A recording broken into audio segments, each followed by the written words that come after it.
My real thing is I like action. There's some prime things that we can put into place in our lives to live a godly life. You can put skills and things into your lives even if you've messed up.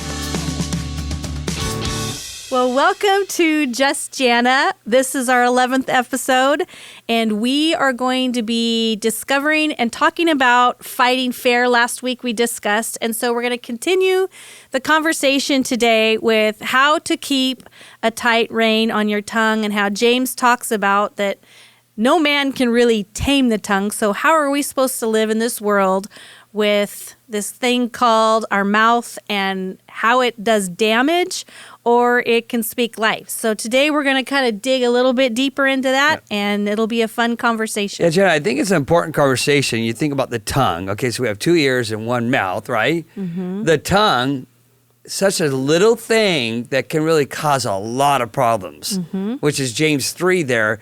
And I just think it's fascinating to me because so much of our life is defined by our words and what people have said to us. Yep. We've all had people make comments to us. I think about even my upbringing. I had, my brothers and people make comments to me. One of the comments people would make to me all the time would be like I stuttered all the time. Yeah. And I think it had a dramatic impact on my first 10 years of my life. Right. Which is my testimony, how God changed that and transformed me. But the power of words impacts every relationship you have, impacts if you're single, married, impacts when you have kids, what you say to them. Yep. So how to keep a tight ring on your tongue. That is I feel like every time we do a podcast, we have to do part 1, part 2, part 3. Well, they're deep conversations that affect every area of our life. When you think about even in a work environment, how you work with your coworkers or your boss, and the things that you say or the things that you don't say can make or break if you keep your job or not. So it affects every area. So it kind of needs a part two. Well, it affects the quality of your relationships. It affects how you talk. The quality of your life. The quality of your life, yeah. Right. Really, truly, how to keep a tight rein. We'll land in James in a moment on this, but it's just a fascinating comment, how to keep a tight rein. What the metaphor there is playing with horse. You're a country girl, so you know the metaphor better than me. Yeah, my country wife. Come on. When you think about a horse and you're riding a horse, you put a bit in their mouth to control the horse. To control which way the horse goes. So I think that James, when he's talking about, we put bits into the mouth of horses and then to make them obey us. So he's saying that you control that horse. Your life is controlled by the quality of your words and how you talk and that kind of thing. This is going to be a fun conversation. Before we jump into it, let's do this. So we've decided, we started this podcast. Oh, man, let's see. This is number 11, so that would be like almost 3 months ago. Yes. Yeah, and lots of listeners, lots of people sharing it. We get comments, every week. Every week, how the podcast has helped people. So we have decided that we're going to continue. So there's the big announcement. Dun dun dun. Come on. And what we're going to do is we're going to do it in seasons, like fall season, spring season, and winter season. So we just are finishing up our spring here, and then we'll kick back in right at September 1 somewhere. Yep. And our goal is to do like 30 plus a year. Yeah. And then even between the seasons, if something comes up that we want to talk about, we can do special bonus episodes. So that's what we're doing. So this one has 3 more. We're going to do today a couple more, and then take a summer break, and then jump back in the fall. So there we're going. You feel good about that? I feel great about that. Yeah, I think it'll give us a little good break, our bandwidth, and really 30 times a year just talking about, again, the big conversation, how does the gospel impact everything? Because it should impact everything. If we really have the gospel inside of us, it should impact every aspect of our life. It's not just a Sunday gospel. It's not just a 9 a.m. Sunday morning gospel. It's a Tuesday morning at 10 a.m. gospel. Wherever we go, it should shape the course of our life. And again, I think that's the secret or the magic of this podcast is that it's not just a Sunday faith. And for those that are not followers of Jesus or not church people or not faith people, man, we hope for you to get a different not a different perspective, but just a different view of how Christians live it out. And so it's been fun. We've been able to hit a lot of good conversation. Let's hit how to keep a tight ring on your tongue. So we to prepare for this, I asked Jana, I said, Jana, let's both confess times that we've not done this. Yep. And so I'll start. It was so funny when we did this. You're going to get into our home right now. I was able to come up with like lots of examples.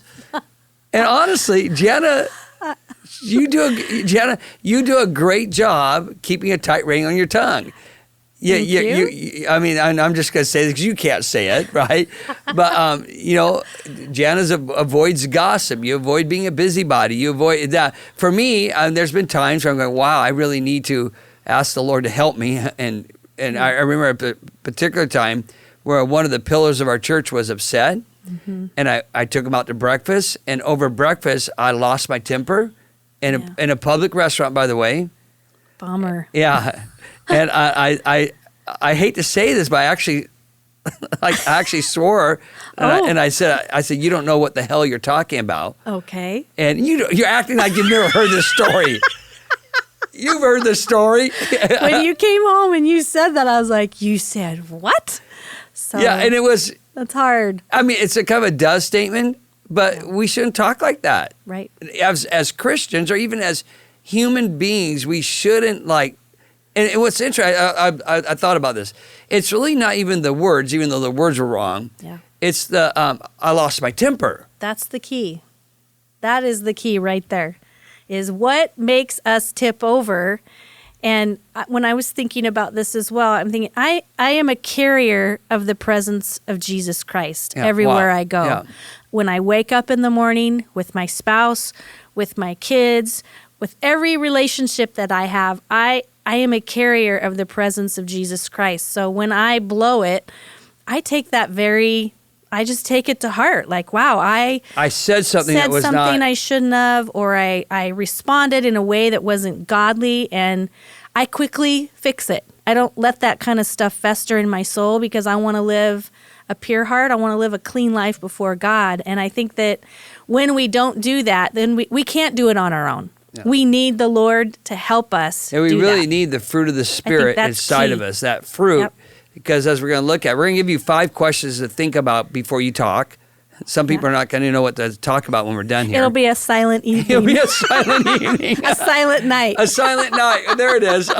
But it really comes down to what's inside of you. Yeah. That there's fruit inside of us, and what pours out, and it pours out when we're tipped over, really, honestly. It does, and I think it pours out. I think if you're a mom or a dad of little ones at home, please listen. Yeah, please very good. Yeah. Listen, because it starts when they're young, and the condition of your home sets the temperature for the rest of their life. And so if you're at home and you have little ones at home, this topic is for you to take quick note of how to swiftly change the DNA of your home. Because if you're talking about others in front of your kids, or you're swearing at one another, or your home is a temperature of losing your temper, you're modeling for the next generation how to handle conflict. Yeah.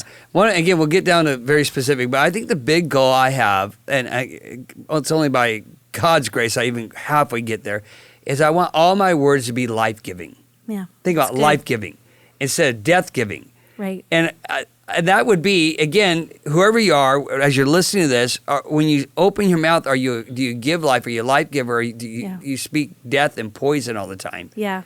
And again, I think whoever's listening, wherever you may be right now, that brings us all to the point of reflection, all to a point of we can get defensive too, because we feel like we have the right to be death killer. And I think it comes down to who and what is going to affect the way you talk. Are you going to watch the news? Yeah. You turn to Fox, you turn to CNN, and you watch both sides of all the whole world that we're living in. Like, I don't want that for my life. I don't want to learn from that and then emulate that to the people that are in my life. And so What's interesting, Jen, I don't think, how do I say this, normal people, I'm not sure what that means about us. I don't think we're normal. But would agree that we should even keep a tight rein on our tongue. Like, no, say what you should say. Well, that's what the world says. Yeah, and so you have an opinion, say it. So you mentioned Fox and CNN, which makes everyone nervous, just the fact that you said that out loud.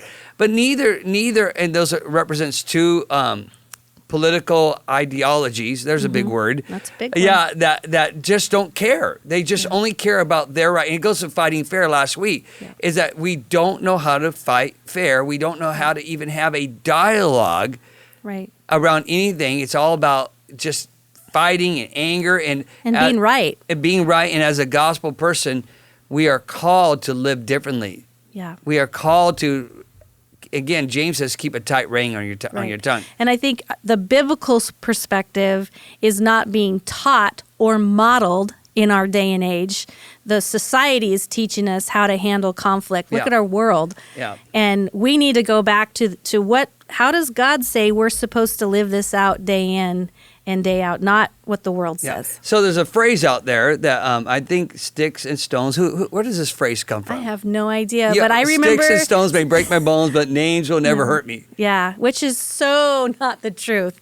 I think that, the tongue and the words that we say have the power to breathe life into a very person, or you can speak death. There's no in between of that. And so I think we've got to take very serious consideration the words, how we communicate to one another is not out of anger. It's not degrading. Love is patient. Love is kind. Love does not envy. I mean, there are all different scriptures in the Bible that talk about how we are supposed to treat one another. And so the phrase that we all grew up hearing, sticks and stones will break my bone, but words will never hurt me, is just not true. Not at all. And you need to say it out loud. It's just not true. Yeah. Sometimes I'd rather someone sticks and... What is stick? What is it? Sticks and stones may break my bones, but words will never hurt me. Okay, you got it. It's a little rhyme, yeah. It's just not true, and words matter. Yeah. Words have meaning. And so let's just read one little text from James, James 1. I think it'd be fun just to read it out loud, then we can reflect on it. Yeah, so James 1:26 says, those who consider themselves religious and yet do not keep a tight rein on their tongues deceive themselves, and their religion is worthless. Let's just stop there. Just right there. Okay, that's big. Yeah, this is why, Jana, this is our podcast, so we can say what we want, but sometimes religious people drive me crazy. Well, it's just like there's a Pharisee inside all of us. Yeah. And religious people, James is saying here, no, if you're religious, and he's going, if you're, then don't you, one definition he gives of true faith is how you control your tongue. Yeah, I love the end of this. Your religion is worthless. Wow. It's worthless. If you come to church and you can worship God and then you go home and you're blasting everybody or you're gossiping or you're a busybody, the Bible says it's worthless. And so to me, I don't know, I learned that as a young girl, like, okay, then I'm not going to do that because it's worthless. It would change the way we have any relationship. Yeah, it's interesting. It's worthless in general, but I think it becomes even more specifically worthless to people that are not Christians. Mm-hmm. So like, people look at us and you're the one gossiping, angering, and responding, and we've all done this. Yeah. They look at it and go, you don't talk any differently than me. Right. You don't handle conflict any differently than me. It becomes worthless to that person that is considering faith or considering the gospel. I think we need to do a better job as Christians. We have to do better at navigating conflict. Yeah. We just have to. I think because I think it really reflects at that moment true, authentic faith, how I could deal with conflict. Mm-hmm. Again, not like the world does with conflict. Yeah, because when there is conflict and you're pushed, losing our temper, I don't believe is a God-honoring attribute to our Christianity. And yet there's a reason why I always want to go back to this. There's a reason why anger exists in people, and it's because we've been hurt. Yeah. So if you keep digging down to the root of the why, that's why we have to be in tune with God, number one. And then we have to connect our heart and our mind with that because there's a reason why people are angry. And so if we can catch from a young age, if we can teach and model, and don't ever think that you can't correct. If you're too far down where anger is like controlling you, there is help for that. There are tools. There are different techniques you can use to not damage and repeat the cycle. Yeah. Yeah, I mean, you just can't like cover your mouth and No. and think that's going to solve it. No. And I think that's part of the problem. And yet, I will say this, you can't use your hurt and anger and bitterness Right. as an excuse Yep. to be saying words that are hurtful. That's right. And so there's a dynamic there. If you have to walk out of the room, Yes. you should walk out of the room. Take a walk. Yeah, don't Get out of the situation. So you can't, you just can't use that as an excuse. Somehow you have to get healing, Yeah. and you have to have tools in the middle of that moment. So Right. let's jump into this. Okay, we're going to give 5 questions to ask yourself. But Jenna, when we talk about the tongue and we talk about talk, there are 3 T's that we talk about, because it's not only keeping the tongue. We Right. talk about in 3. We talk about the text. That's Yeah. what you say. The Yeah. timing. So text what you say, timing when you say it, and tone how you say it. Mm-hmm. So it's text, it's timing, and tone. Yes. And I want the listeners to get that. It's just not what you say. Yeah. I could say to somebody, I'm trying to think of an example. Let's just example. I could say in the wrong timing and the wrong text and the wrong tone, Yeah. and do damage, even though what I said maybe was technically Yeah. true. Well, you can say something right, but the wrong time makes you wrong. Yeah, that's good. You can say the right, and you probably are right, but how you said that and how you communicated that disqualifies and discredits all your rightness. Yeah. So you can be right and wrong all in the same time with just your tone. Yeah, that's how huge. you say it. I just think that's so big. It's big. Sometimes, just the most practical advice we can give someone is just to breathe, Yeah. just to stop for a moment, drop, and like we talked about Yeah. in one of the shows, and just breathe and say it with a tone that's a bit more honoring. I think can make the world a difference. So every time you talk, think about your text. That's your actual words. Yeah. Is it the right timing? And is it the right tone? Yeah, because again, your text could be right, but your timing is wrong. Yeah. Or your text may be sloppy also. Yeah. Like it's one thing, I don't have any examples in front of me right off the top of my head, but it's one thing to just say, you are, come in conflict, you hurt me, okay? Or versus, hey, that was hurtful. Right. Think about the difference of that. And I just made that up on the spot, by the way, That's ladies. impressive. Ladies and gentlemen, you hurt me. Or you always. Are you, always. Yeah, always would be one of those. You always do that versus, hey, That's how it made me feel. Or, hey, I feel like when this is happening. There's a different way to approach the conversation. Number one, to not make someone defensive. Yeah. When we make statements like you always or you never. That's all the wrong text. It's the text. There's no way to say that with the You're asking for a fight. Yeah. When you do that, it makes someone's defenses come totally up. Where if you can approach it from a different angle, and have the conversation, it's called dialoguing. It's called relationships. It's called working it out versus pointing fingers and blaming. Yeah. Stop blaming your past for good. who you That's are good. today. Yeah. Stop it. One of the rules I have, especially with conflict, as I try to avoid, always and never is words to avoid. The other words I try to avoid is you. I try to say we. Mm-hmm. So you are making me upset. No, we are in this together. I really try to use we language and only use individual language when I want to take responsibility. Or another approach would be, I feel. Yeah. I feel, that would be a very This is how that makes me feel when this happens. Yeah. Because instead of blaming, right. So how to keep a tight rein on your tongue, you have to think through the text, timing, and tone. Mm-hmm. Text, timing, and tone. It's everything. Specifically, if you're married, this is huge. Yeah. I mean, getting the right timing for us to talk about conflict in our home is everything. If I could just get you to get the right timing, it makes a big difference. Yeah. And I think, again, it goes back to digging a little bit deeper to ask ourselves, where in the world is this coming from? Why am I so angry right now? And sometimes, there are bad things happen to good people. Yeah. And you didn't deserve that, and a choice that was made affects you. But at the same time, I'm not a victim. I refuse to be a victim of my circumstances. And you can read that and say, oh, well, you've never walked through hurt. We've all walked through painful hurt where you're on the ground and you're like, will I ever get back up and be normal again?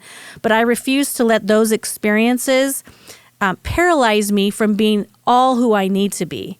And so we get to choose that. No one gets a free pass to say, oh, we have a free life and it's all great, because it's not. Life is hard. That's good. But that's where the gospel and our emotions, we have to partner together with that, because you can't do it on your own. Yeah, very good. So 5 questions to think about when it comes to keeping a tight rein on your tongue. Again, go back to James. If you don't keep a tight rein on your tongue, your Christianity is worthless. Yeah. So let that just wake you up. Yeah, that's a big If one. you're driving down the road listening to this, that means it's worthless. Yeah. And so I think you got to think through the text, the tone, and the timing. But let's give 5 questions. The first question, we've already referred to it over and over. Right. But where is this coming from? I think that's an important question. Where is this anger? Yeah. Where is it coming from? Why are you wanting to put poison on people right now? Yep. And it takes courage. It takes courage to look in the mirror to ask the why. Yeah. It's much easier to blame. Yeah. It's much easier to yell and scream at somebody, because really that's just masking what's going on inside of you. But if you can have the courage to look in the mirror and ask yourself, where is this coming from? Oh, it just changes the whole trajectory of your life, I think, because it's courageous. Yeah, and Jesus was clear about this. He says this, for the mouth speaks what the heart is full of, or out of the abundance of the heart, the mouth speaks. But I love that. The mouth speaks what the heart is full of. Yeah, you can't, and one way or another. If your heart's full of it, it's going to come out. If your heart is full of bitterness and unforgiveness, it's going to come out of your mouth, and it's going to be poison, and it's going to hurt the people around you. So we would say that you can't keep a tight rein on your tongue unless you really keep a soft heart. Yeah. So if your heart's not soft and not clean, that's what you have to deal with in order to control the tongue. Again, let me say, you can't use that as an excuse. Right. Oh, well, I'm just full of anger, so I'm going to be angry. And people would live like that. I'm just an angry person. Yeah. Well, don't be. This is why I'm not a counselor. Well, I think it takes work. Yeah. I think we meet a lot of people who say they've been Christians forever, but they're the biggest gossipers out in the name of God. And it's like, wow. And I love it. This is taking a poke at Christians. I love it when Christians gossip and they call it a prayer request. Don't you love that? Well, I wouldn't say I love it. No, but I love it. I'm being sarcastic. There it is. Yeah. It drives me crazy how we put religious, framing behind what we should not be saying. Right. And Christians are just incredibly guilty of this. And again, worthless religion. Right. That's what that is, worthless. Mm-hmm. That it does not help anybody. That your faith does not make any kind of difference. So where does number two is we're going to ask the question: is it wise? Yeah. So 1, where is this coming from? And 2, is this wise? Is this wise for me to be saying this right now? And asking the question, is this the right timing? Again, back to the timing text and tone of all that. Is it wise for me to be speaking to this person? Is it safe? Yeah.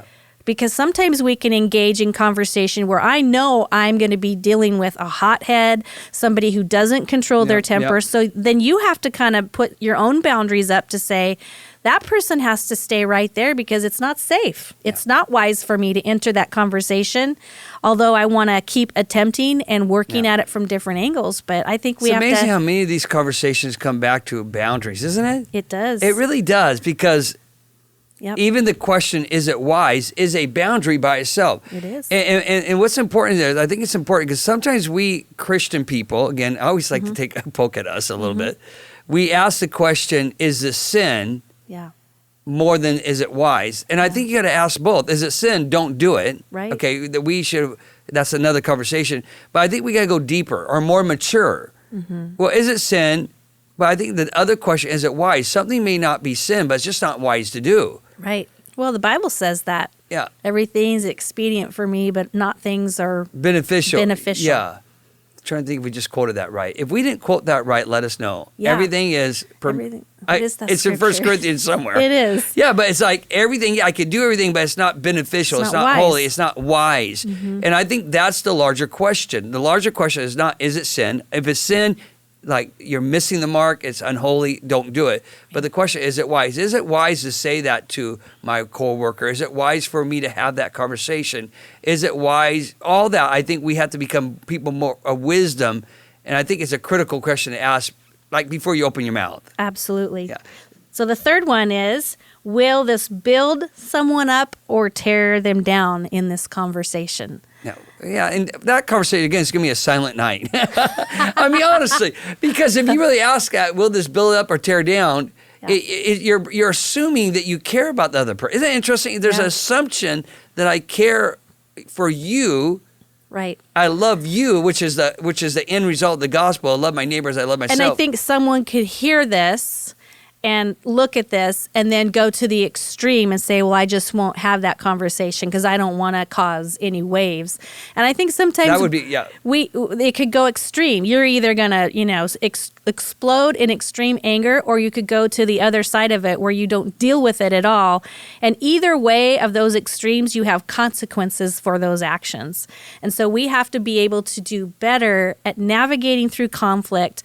Doesn't mean you tear somebody down, but sometimes you have to get through conflict to get to the other side. There's no way around it. And so I don't think that's the part we do really good at. No, I think, Jana, that's insightful that we go to extremes. Either I tear you down or I ignore it. Yeah. And neither... You stonewall somebody. Yeah, where it's like, they don't exist. I'm just going to ignore you. You made me mad at a family function 2 years ago. So boom. So you don't exist in my life. I'm going to cut you out. Yeah, and the extremes are, I'm trying to think of the right word, dysfunctional. There it is. It's not healthy living. That's how we do it, extremes. Either I sit down with someone and I just tear. Right. But instead of understanding that we can have conversations that are productive. Yeah. One of the metaphors I use in this when I talk to like leaders and pastors is don't treat conflict as a war, but treat it as a dance. Right. So that helps me. So any conflict I approach, I don't want to come into war. War means I'm right, you're wrong. Yeah. Hey, we're going to dance together. Yep. And I probably will step on your toes, but I'm doing that, and I'm willing to even step on your toes in order for us to have this beautiful dance. So think of conflict as a dance and not a war. So that's a really good analogy. It's disarming when you walk into a conflict not having to be right. Yeah, that's and good. You position yourself. I can learn from anyone, even if they are angry. And I think we shrink back from anger and not, I don't want to do that for one way or another. And I think, man, if we could just do better. What is it? There's a scripture there. It's like a gentle, a gentle answer turns away wrath. A gentle answer turns away wrath. I'm going to guess, I think that is Proverbs 15:1. How's that sound? That's impressive. We have no idea. Someone's going to fact check me there. I love it. But a gentle answer turns away wrath. Yeah. And let that just set out there in the audience. In other words, just learn how to give that gentle answer. And again, it begins with the heart, your heart being gentle and soft before God. And that doesn't mean avoidance. No, it does not mean avoidance. It sounds like it, but it doesn't. It doesn't. I don't avoid conflict. No, you don't. Yeah, we don't. Yeah. I just try to find it in the right tone, timing, and text. And I do pay attention to those three things. Sure. What's the text of it? How am I going to say it? The tone of it, and then the timing. And I think I'm going to just throw this in here. It's not in our notes, but I think we have to kind of talk, because some of this comes with sarcasm. Yeah. I think there's a lot. Well, I'm just a sarcastic person. I'm just going to, throw these one-liners out. And I think that can be as equally damaging to people. It can, yeah. When you're sarcastic all the time and there's no genuine heart there. If all you're doing is throwing away, you're deflecting because you don't want to really do the right thing to honor somebody above yourself. So I think it's good. So much of it is really, what's the word? Getting honest with yourself. Mm-hmm. And really finding the right, like the mirror, like in James, it talks about the Bible is the mirror, right? When we look at where's your mirror? What are you reflecting off of? And we're so off script right now, it's crazy. It's okay, but we're going to get back on. So there's a build up or tear down. And number four is this. Number four is, and I referred to this earlier, but it's like, does this give life or death? Yeah, and Ephesians 4:29 on that says, don't let any unwholesome talk come out of your mouth, but only what is helpful for building others up according to their needs, that it may benefit those who listen. So, wow. Just drop the mic. I mean, honestly, like only talk about what benefits people, what builds people up, what brings life. Yeah. You're the pathway. You are the conduit to someone's success or not. You have the power within you when you're in a relationship with anyone. How you speak matters. Yeah. It matters on every level. And that doesn't mean we let people walk all over us, and it doesn't mean you have the freedom to speak whatever you want. We bring our tongue under the lordship of Jesus Christ every day, all day. And it so matters, Jana, that James, by the way, James is the half brother of Jesus. Yeah. He knew Jesus. Yeah. James would go, it so matters that if you don't keep a tight ring on your tongue, I want this to ring, your religion is worthless. Yeah. And I think sometimes we can mistake anger. Anger is not a sin. The Bible says to be angry, but don't sin not. Like anger is part of our emotional makeup. And I think sometimes Christians, don't be angry. It's not that. That's not what we're saying, because Jesus was angry. Yeah. Jesus had had proper moments anger, and it has to be directed right. It has to. It's a fire, right? It is like if you have anger that's not bridled, that's not contained, it is dangerous to the people that are in your life. Probably another whole podcast is what's the difference between righteous anger and ungodly anger. Yeah. I will say this, a lot of people in the name of righteous anger are not righteous. I do. And again, it comes back to the timing, tone, and text. It comes back to all these things, what's really going on in the heart. Yeah. But anger, godly anger, there's a moment for us to bring change. Yeah. But it does not excuse bad behavior and bad talk. And I think number 5 is a great way to end. We have the choice when we walk into a heated situation. We all have it. There's not one gifted, one or the other. We have a choice. When you walk into a heated situation, do you bring gas to where you make it worse because of the words you say, or do you bring a bucket of water where you come in and you're like, no, let's just I'm gonna make this better, I'm going to make this better. I'm going to do whatever I can to help this situation be better. And that should be our whole goal in relationships. That's how the gospel changes us on a Wednesday morning. That's how it should impact us. We should not be arsonists. We should be architects. Oh, she's quoting my book. Come on. She's quoting my book, ladies and gentlemen. Do you By like the way, that? you can buy the book Ignite on Amazon. But Is it good? No, I like it. We should be architects and not arsonists. Arsonists burns it down. They're careless. They're careless. They don't care. They just throw gas on it and they light it on fire. Architect will see the problem and architect culture around it, and we just went down another whole road. Oh, that's a good one, though. It is good. It's good. But let me. We're all over metaphors. Dance or war. Architects or arsonists. This gas. Again, you walk in a situation. There's a fire going on. Yeah. You could either put water on it, or you could put gas on it. You have to decide. Today, you are right now. Somebody's listening to this, maybe driving down the road. You're gonna walk in your office. You're gonna walk into a problem. Yep. Or you're going to go home. You're home. And walk into a problem. And I'm not a counselor, and Jana's a trained coach. I do a lot of coaching, but I just say, just don't make it worse by opening your mouth and start. Let's make it better. Yeah. And as Jesus people, let's keep a tight rein on our tongue. And so before you close us out, Jana, again, we're going to do this in seasons. We have 2 more this season, spring 2022, quite a year. Then we'll pick back up fall of 2022. Mm-hmm. If you have questions, send them to hello@justjana.org. We got that. And share this. If you could just take a moment, like it, share it, get a friend involved. The more people that are on it, the more excitement we can spread the message of how the gospel impacts your everyday life. Yeah. So thank you so much for tuning in today, and we'll see you next week.